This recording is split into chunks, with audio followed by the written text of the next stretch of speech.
Hello, everyone, and welcome to A Course in Miracles 365, Awakening to Love. I'm your host, Tomas Garza, and happy Friday to all of you. I hope that you're having a beautiful day wherever you are and whatever it is that you're doing. Now, maybe you're lounging in a pool or not, but whatever you are up to today, I hope that this day finds you well and that you're having fun. And thank you all for tuning in. So I've been really delighted with the people that have been on throughout this whole show. We've had people from all over the world, and it's such fun for me to be able to share my own experiences, my own takeaways from A Course in Miracles with all of you. And it's such an extraordinary spiritual text. It's such an extraordinary curriculum that really has something of value for all of us, no matter what our spiritual practice is, no matter who our guides are or guide, no matter what our situation is, there's always something of tremendous value to be gained from studying these ideas. And today is no exception, because as you know, if you've been tuning in, that we're in the middle of reviewing some ideas in the workbook for students. These are ideas that we've covered previously here on the live, and we're doing 2 a day, and we're doing a couple of really, really wonderful, uplifting ideas today.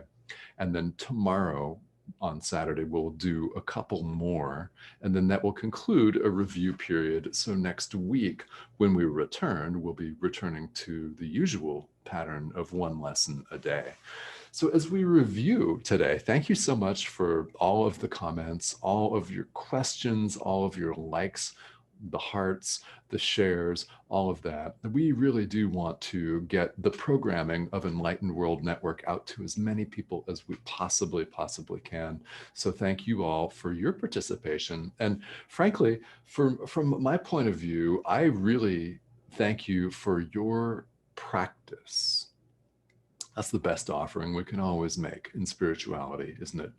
Yeah, it's our practice. It's the intention and our will to show up and practice, whatever that looks like for you. To me, it looks like showing up and choosing love, like I've continually talked about here on the live, because that is just of such tremendous value. So thank you all for all of your efforts. Now let's jump right into it today, because today we've got a couple of really, really wonderful, wonderful ideas. And the first one's just huge. And we're reviewing lessons 77 and 78 in the workbook. Lesson 77, I am entitled to miracles. All right. Yes. That's really all we need to say, isn't it? I'm entitled to miracles. Okay. How are we entitled to miracles, you might ask? Okay, you might ask, well, why? Why am I entitled to miracles? Well, because of the truth of who you are and what you are. That, in and of itself, entitles you to miracles. This is a very powerful thing to go through the day and repeat to yourself, isn't it? So if you've done this, I recommend you do it again today to remind yourself as often as you possibly can, I am entitled to miracles. I am entitled to miracles because of who I am. So it's a way of going through life and expecting them, which we should also do. We should also expect them. We're entitled to them. They're quite natural and they're our birthright. So let's do this.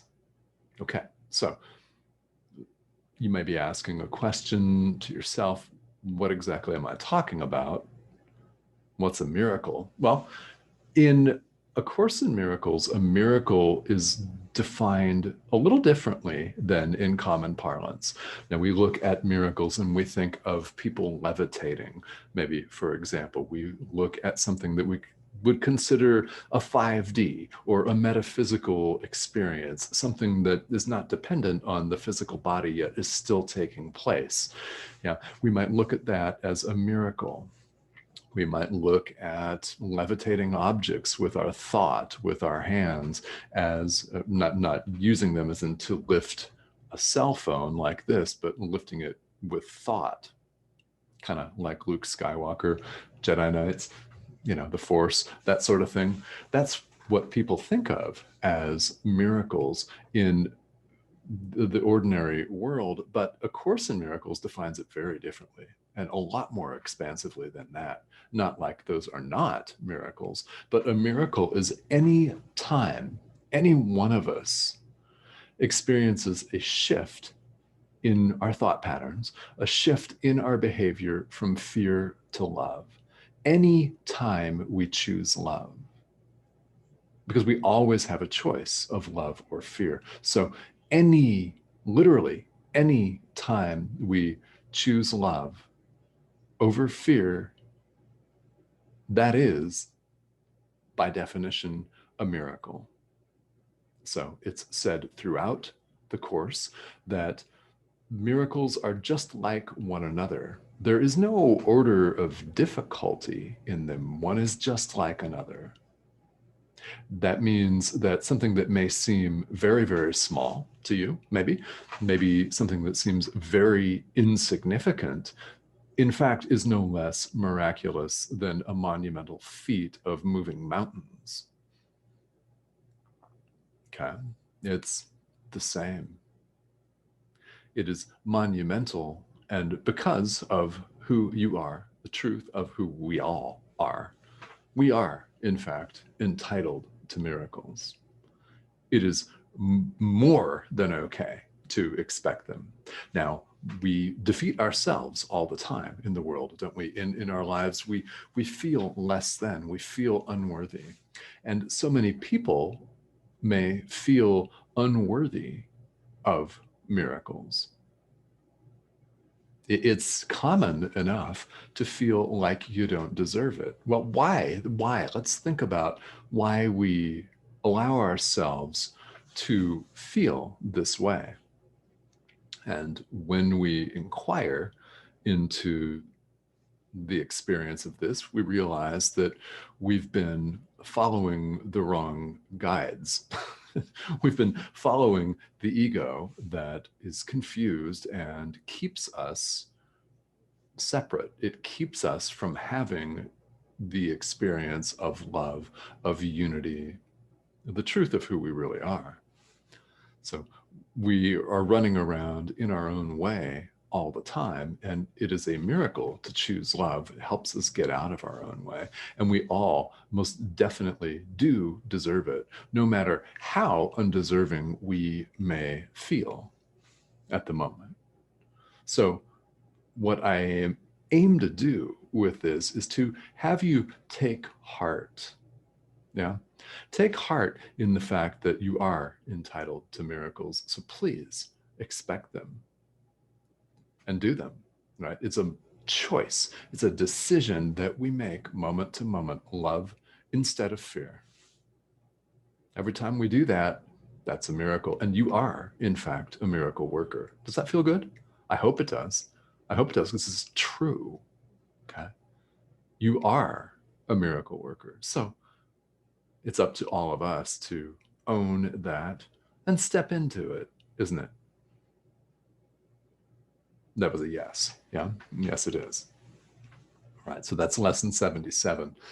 Lesson 78, let miracles replace all grievances. So this makes a lot of sense that when we are holding grievances, when we're holding grudges, when we're harboring ill will against somebody or something or a group of people or a nation state or anything like that, right? When we're harboring ill will toward people, we're not capable of allowing miracles in. If you're holding a grievance, that's a fear-based action. It's a fear-based thought to mistakenly assume that there's somebody out there who's harming you. Actually, who we are cannot be harmed. That's why we're entitled to miracles. Yeah.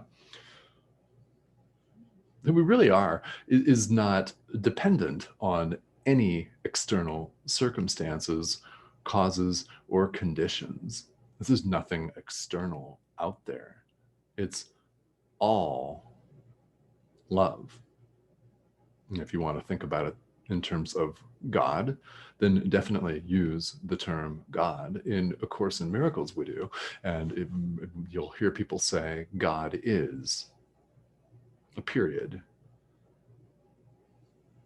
That means God is, and nothing else truly, in fact, is. Now we're having the experience that a lot of other things are real. Well, are they? Are they? And who are we, in fact? How often do you ask yourself this? The ego never wants us to ask the question, who am I? Does it?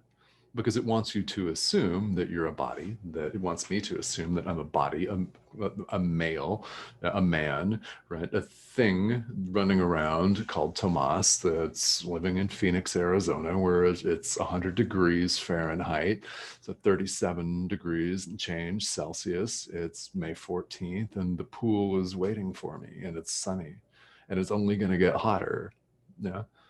Right. The ego wants us to believe everything, that I am a member of X ethnic group. I am a member of this society. I'm a member of this gender, of this race, even this species. You know, all of them terms that we've made up. Our reality is not dependent on any of these at all. And no matter how much we try to get in our own way, no matter how many grievances we hold against someone else or grudges that we hold against someone else, our reality is not tainted, it's not sullied in any way, shape, or form. It's completely unharmed and unharmable, in fact.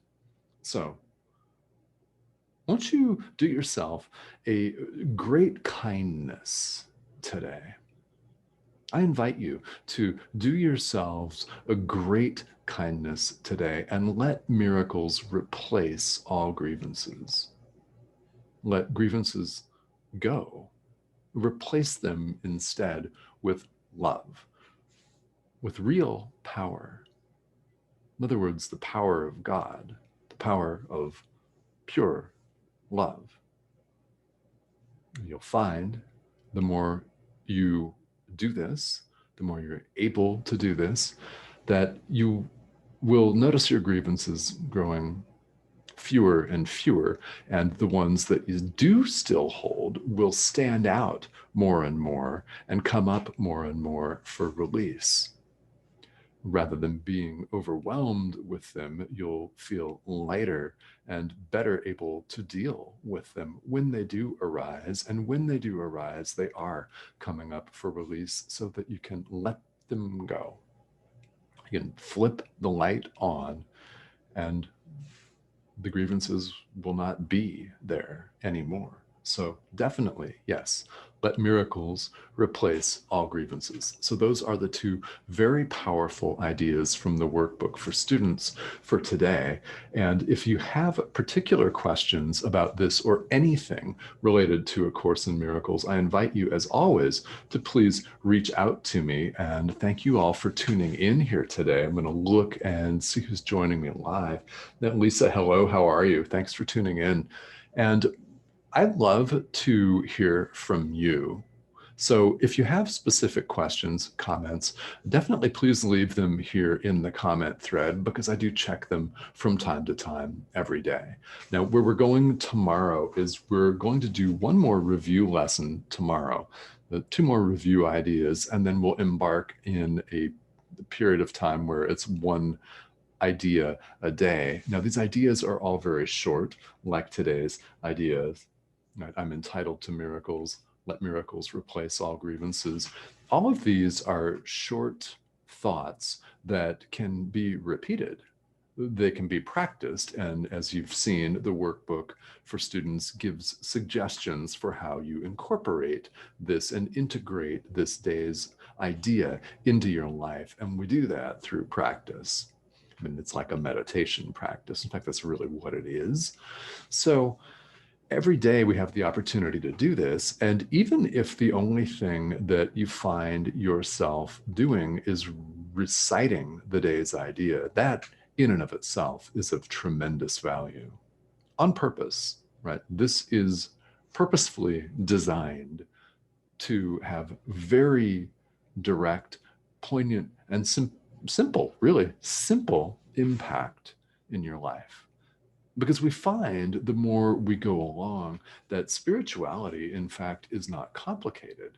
We have made things complicated in our lives with adding layer and layer of difficulty onto a situation that's difficult enough, right, as it is. I mean, it's considered hell in A Course in Miracles to be separate from God, separate from our creator, our source, from love itself. So when we're having a separation experience, that is defined as hell. It's not defined as a fiery pit where we go when we die if we do what our parents didn't ask us to do, if we lie to them, or if we pull our sister's hair when we're 6 or something. Yeah, it's nothing like that. So if you did that when you were 6, join the club, right? You're not going to hell because of that. That's not happening, right? It's not happening. So if we're having the experience of separation, that is hell. And if we're having the experience of union, of love, of joining, that is not. That is heaven, which is not a place either. In fact, they're not places. These are experiences, and you can choose one over the other.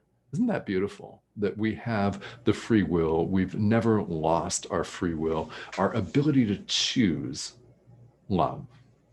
So I invite you to do that today.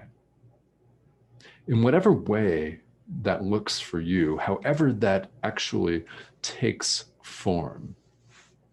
It can be as simple as taking a 5-minute break, right, between calls and emails to stretch.